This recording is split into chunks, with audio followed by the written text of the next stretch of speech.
¿Sabes? Hoy Dios quiere hacer grandes cosas en cada uno de ustedes. Dispón tu corazón, prepara tu corazón como una buena tierra para que la palabra de Dios, esa semilla, ingrese y germine y produzca fruto abundante. Cierra tus ojos. Padre que estás en los cielos, gracias te damos por traernos a tu casa para alabarte, para bendecirte, para escuchar tu palabra. Prepara nuestro corazón como una buena tierra para que la semilla de tu palabra pueda ingresar ahí.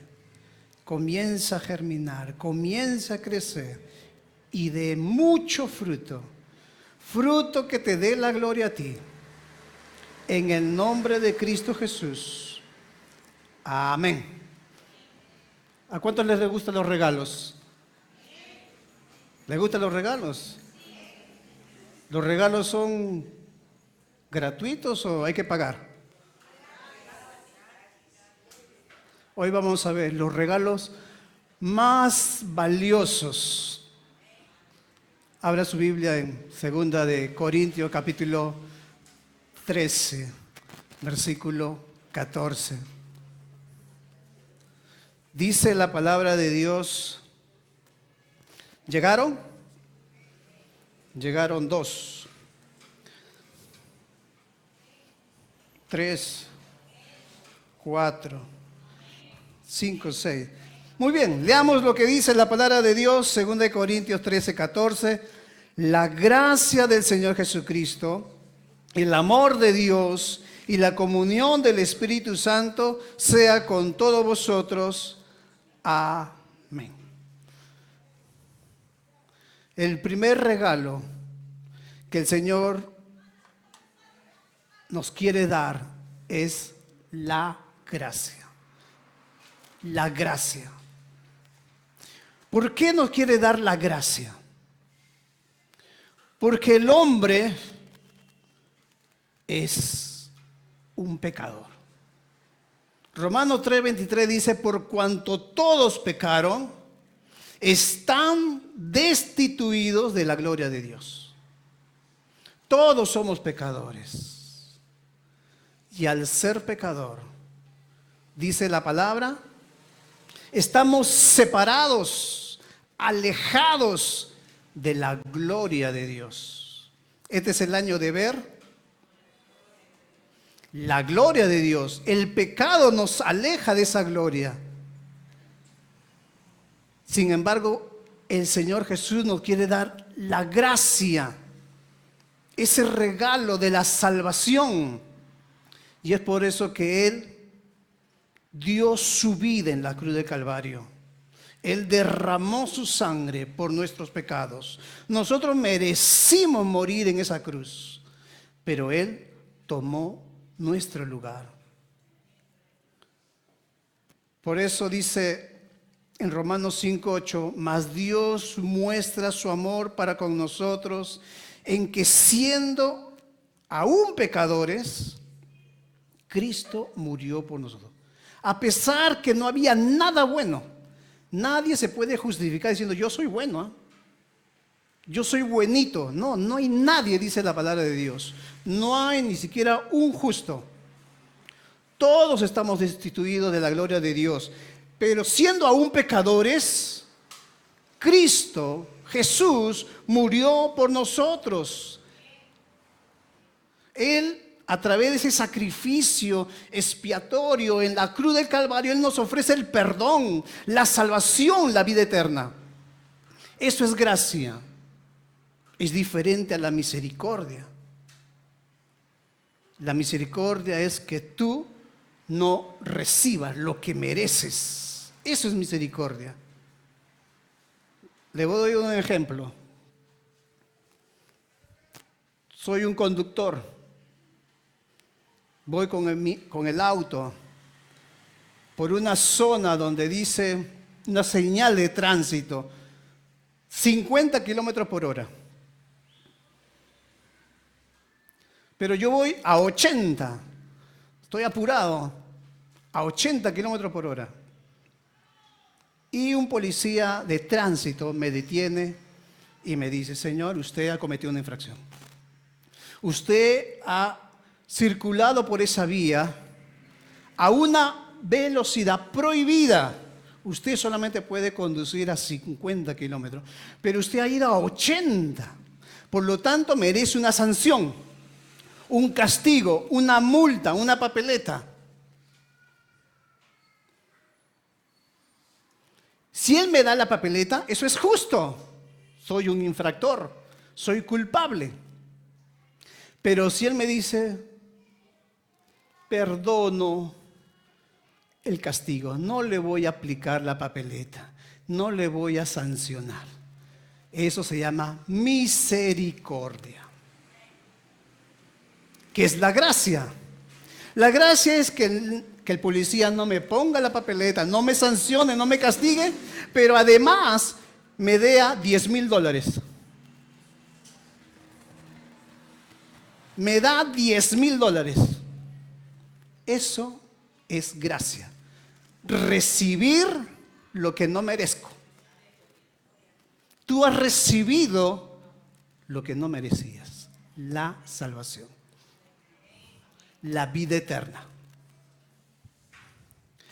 ¿Cómo puedo recibir esa gracia del Señor Jesús?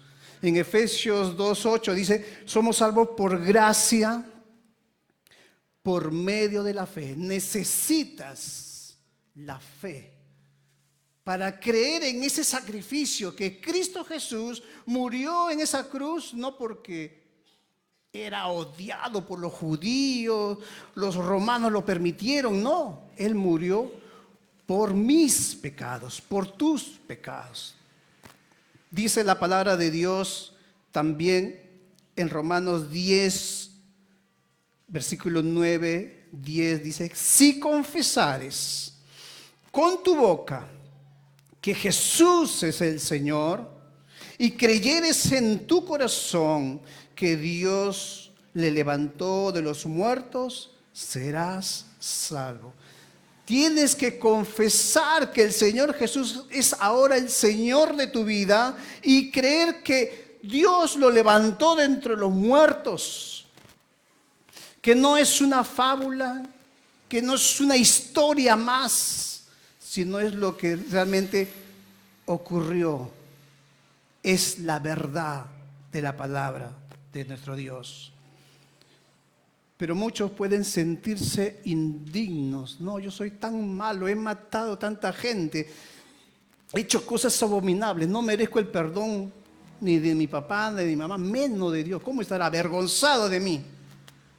Pero el Señor Jesús nos dice, según San Juan 6:37, el que viene a mí, yo no le echo fuera. Yo no lo rechazo, yo lo recibo. Y esa es la gracia, a pesar de que la persona ha sido tan mala. La gracia es abundante. Es abundante para la persona que realmente acepta ese regalo de la gracia de Dios. El siguiente regalo es el amor de Dios. El amor de Dios. Fíjense que estos tres regalos, la gracia del Señor Jesús, es decir, la gracia la da el Señor Jesús.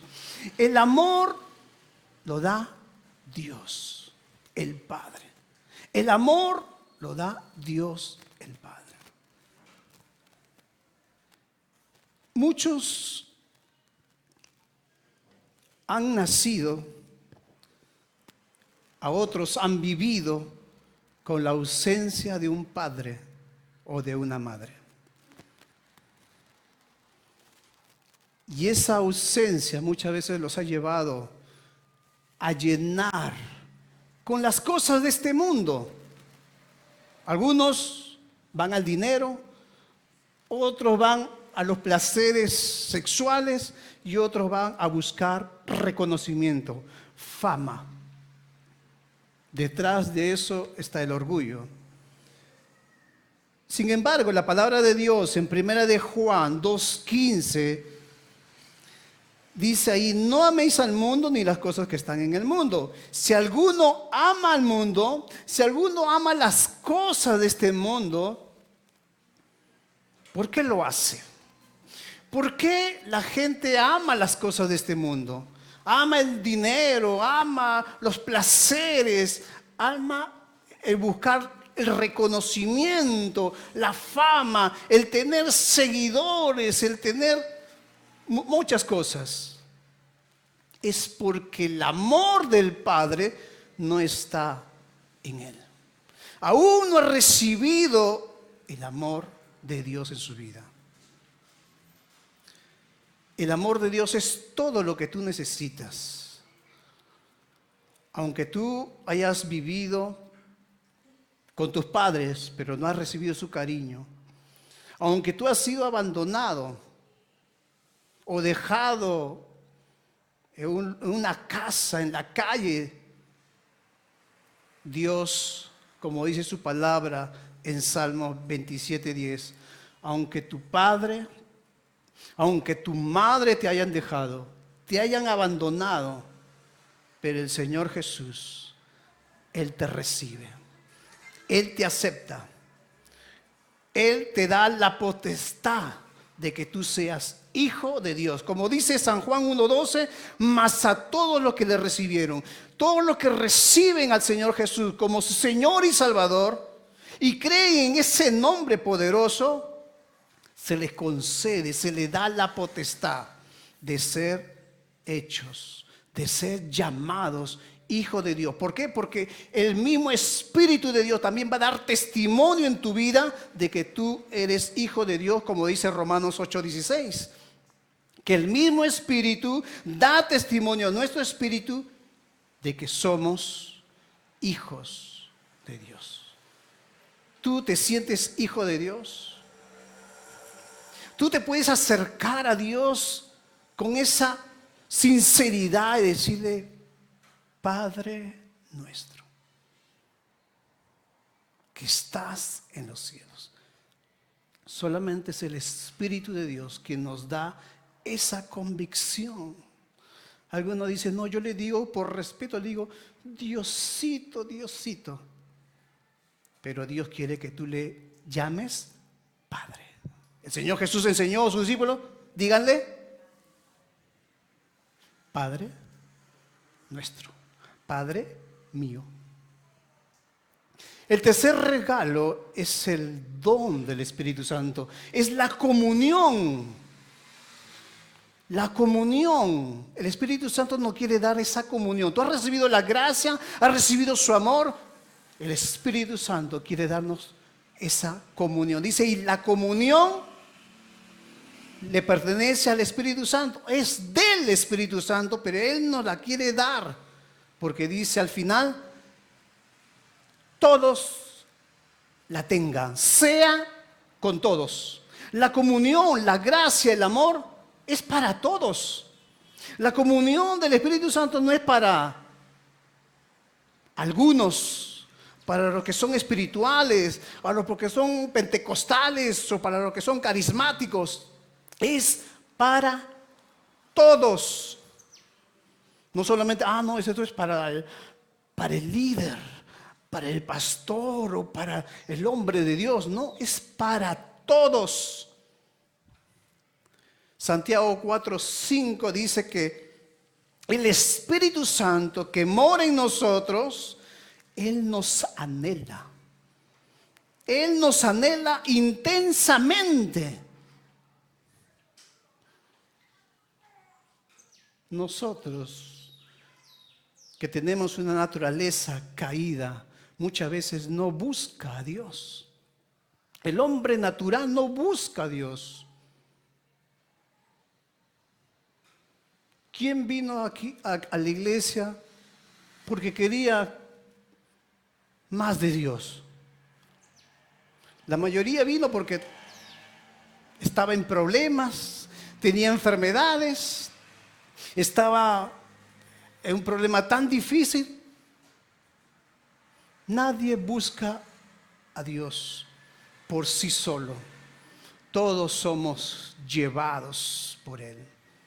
Todos somos atraídos por Él. Porque nuestro corazón, nuestra naturaleza pecaminosa siempre nos lleva hacia el pecado. Pero el Espíritu Santo, Él quiere darnos esa comunión, ese compañerismo, porque la palabra ahí comunión habla de compañerismo, habla de amistad, habla de cercanía.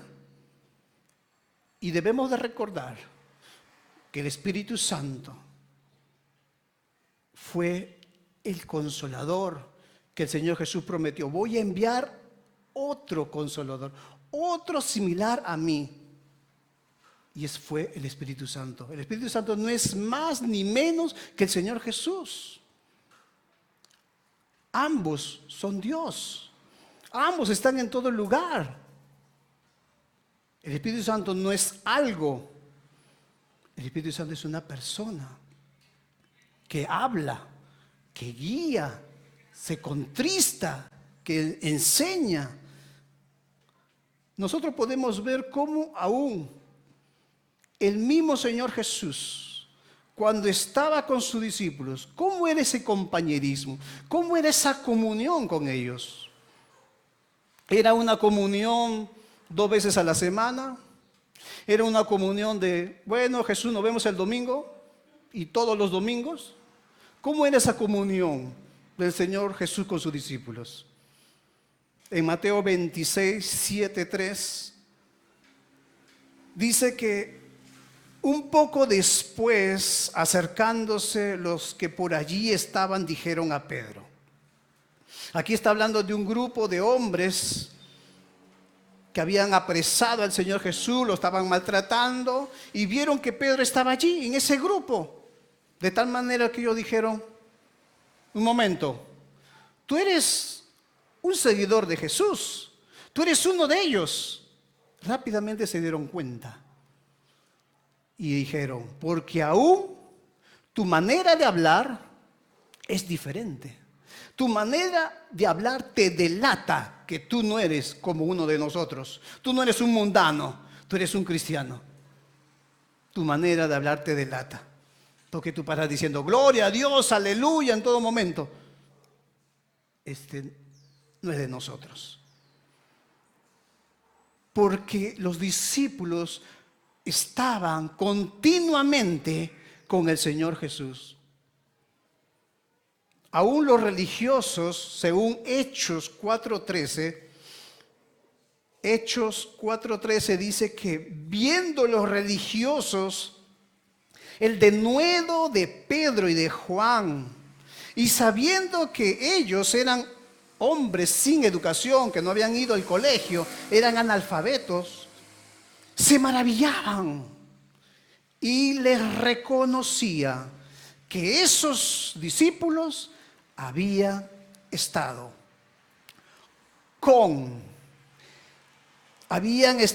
en compañía, estaban asociados con el Señor Jesús, habían pasado tiempo con el Señor Jesús. No solamente, bueno, de aquí voy a ver a Jesús cuando tenga tiempo. No, ellos estaban continuamente con el Señor Jesús. Y aún su manera de hablar cambió. Su manera de vivir comenzó a cambiar porque pasaron tiempo con el Señor Jesús. Pero ¿cómo era esa comunión de los primeros cristianos con el Espíritu Santo? El Señor Jesús ascendió a los cielos. Ahora ellos se quedaron, pero tenían la promesa: yo enviaré al Consolador. Ustedes no van a quedar huérfanos. El Espíritu Santo hará lo mismo que yo hice. Y es por eso que vemos que en Hechos 8:29 el Espíritu Santo hablaba a Felipe. Así como tú puedes hablar a tu amigo, a ese familiar. Y le dijo: acércate y júntate a ese carro. aunque le habló, pero con una orden, ¿verdad? Le habló con una orden diciendo, acércate y júntate a ese carro. El Señor Jesús no estaba con Felipe ya, pero el Espíritu Santo sí estaba con él. Él tenía esa comunión con el Espíritu Santo. No solamente él, sino aún al apóstol Pablo, según Hechos 16, versículos 6 y 7, cuando dice, atravesando Frigia y la provincia de Galacia, les fue prohibido por el Espíritu Santo hablar la palabra en Asia. Ellos querían predicar, pero ellos no hacían lo que creían que estaba bien. Según sus planes, ellos se dejaban guiar. Y el Espíritu Santo le dijo en ese momento, no les permito que hablen en Asia. Entonces ellos dijeron, entonces vamos a Misia. Llegaron a Bitinia y aún el Espíritu Santo no se le permitió. Porque ellos tenían comunión, ellos no tenían sus propios planes. Bueno, en este año 2025 voy a hacer lo que yo quiero. A ver, este año voy a hacer esto y estas cosas y así. Porque generalmente en enero todos hacen sus planes, ¿no? Para el año, ¿no? En este año voy a hacer esto y lo otro. Pero el Espíritu Santo estaba guiando a estos discípulos. Y es lo que también Él quiere hacer con cada uno de nosotros. Aún el Espíritu Santo, según Hechos 5, versículo 3 al 5. Hechos 5, 3 al 5.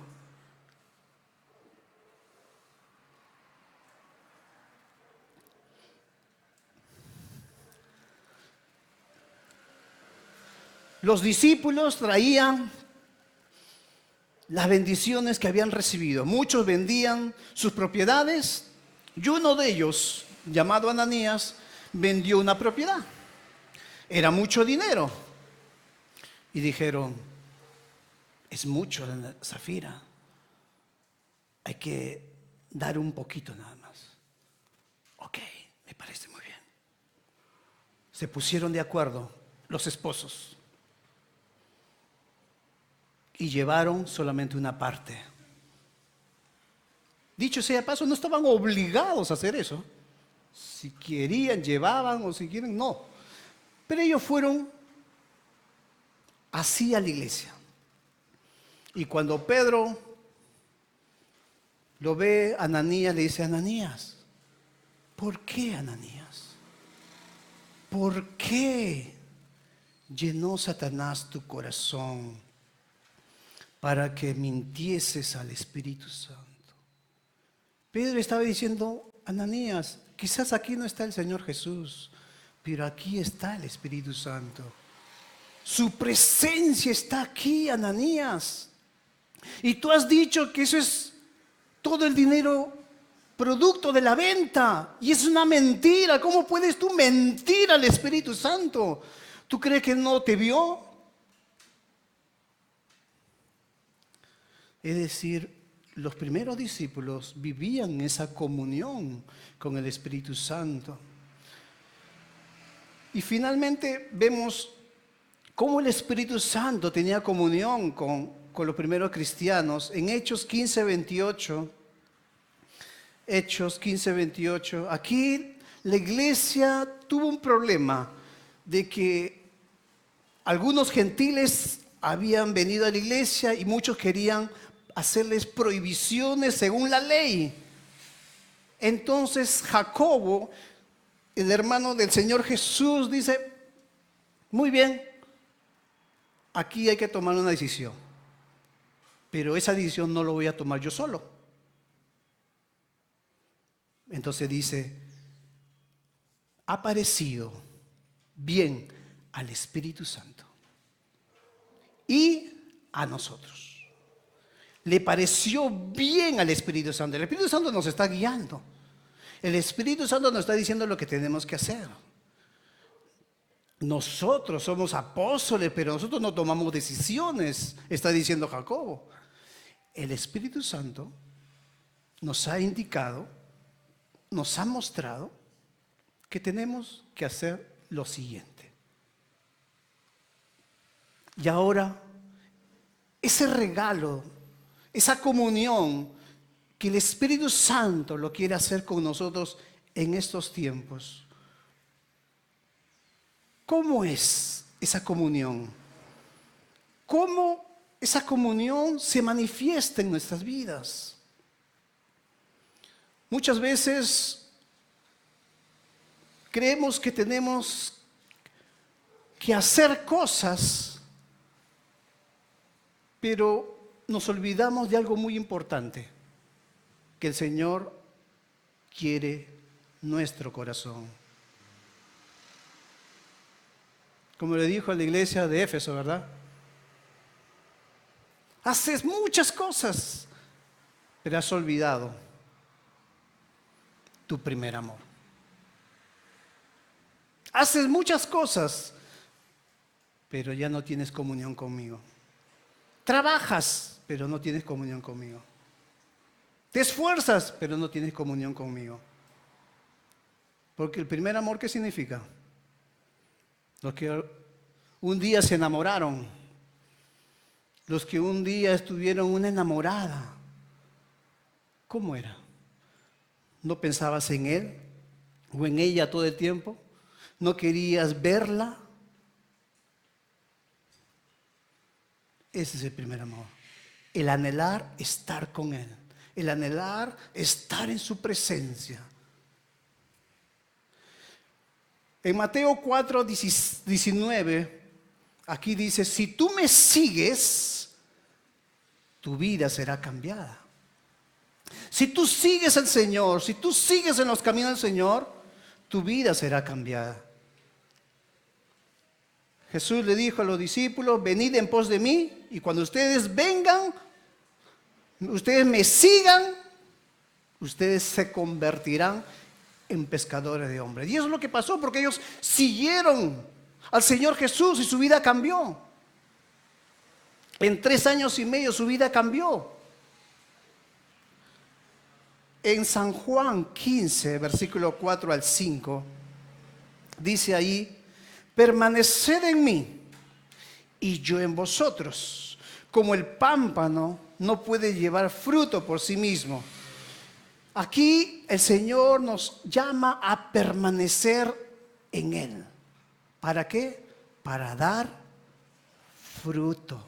Permanecer en Él para dar fruto. Nosotros somos los pámpanos, nosotros somos las ramas del árbol. Una rama fuera del árbol no puede llevar fruto. Necesitamos estar unidos a la rama. Al árbol, perdón.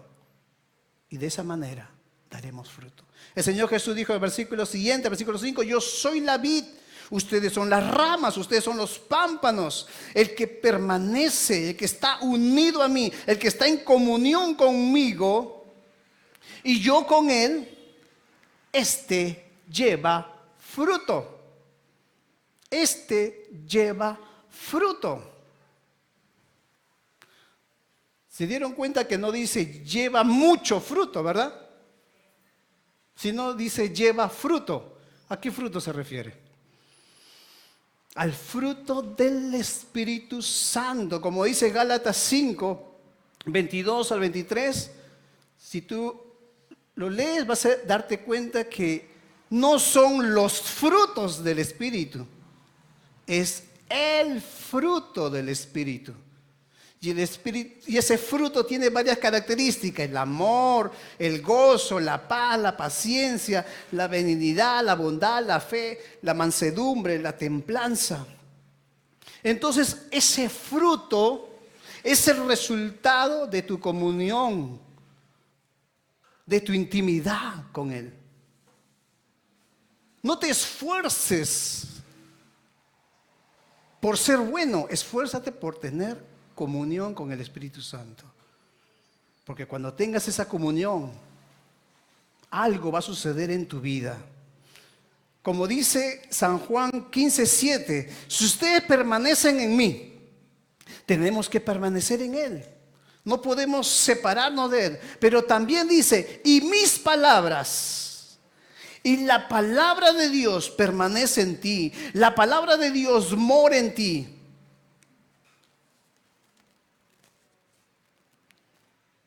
eso te va a llevar a que tu vida comienza a producir ese fruto. Si ustedes se dieron cuenta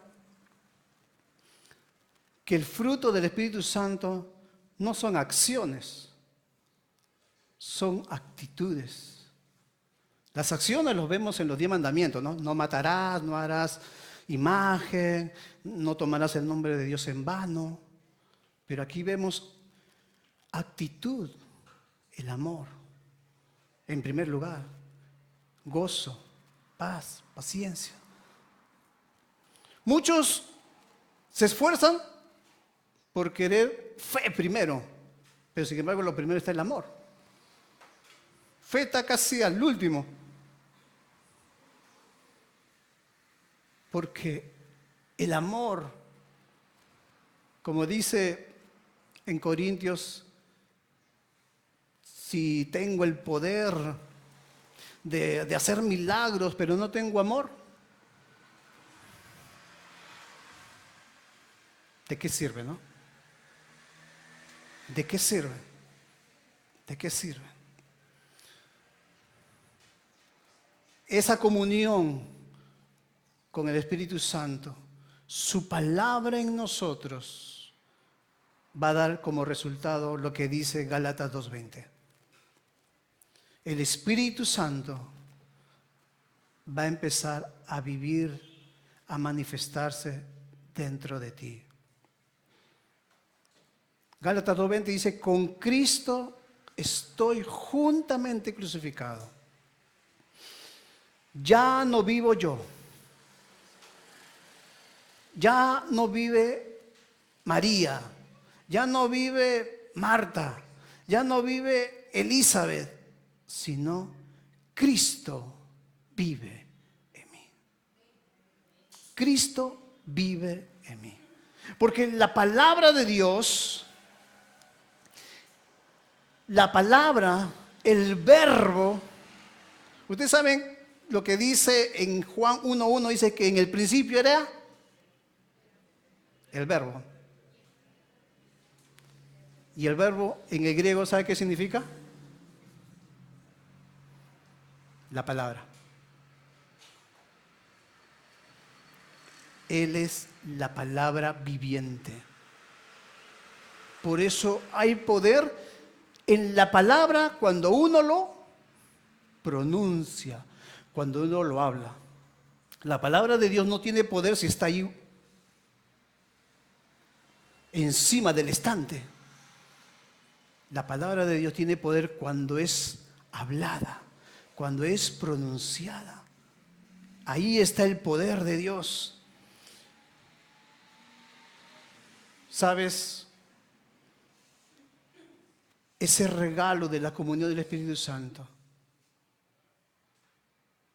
es un proceso, es una disciplina, porque el hombre generalmente se cansa, el hombre se desanima, el hombre deja de hacer lo que se propuso. Este año voy a hacer esto y al final voy a leer libros, pero al final deja los libros. Este año voy a hacer tal cosa, pero al final lo abandona, porque requiere constancia. Y termino lo que dice Gálatas 5:16. Digo pues, andad en el Espíritu. Fíjese que no dice, si quieres, anda en el Espíritu. Si tienes tiempo.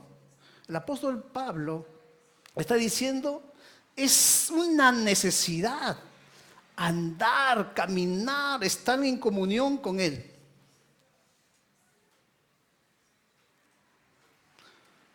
Cierra tus ojos.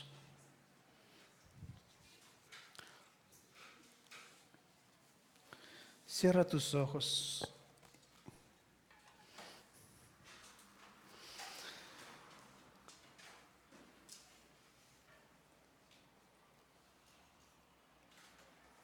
El Espíritu Santo está en este lugar. El Espíritu Santo, aunque tú no lo veas con tus propios ojos, pero Él está aquí. Aunque tú no sientas un soplo, no sientas un fuego, pero Él está aquí. Su presencia está en este lugar. Él llena este lugar, esta casa. Él está aquí, anhelándote.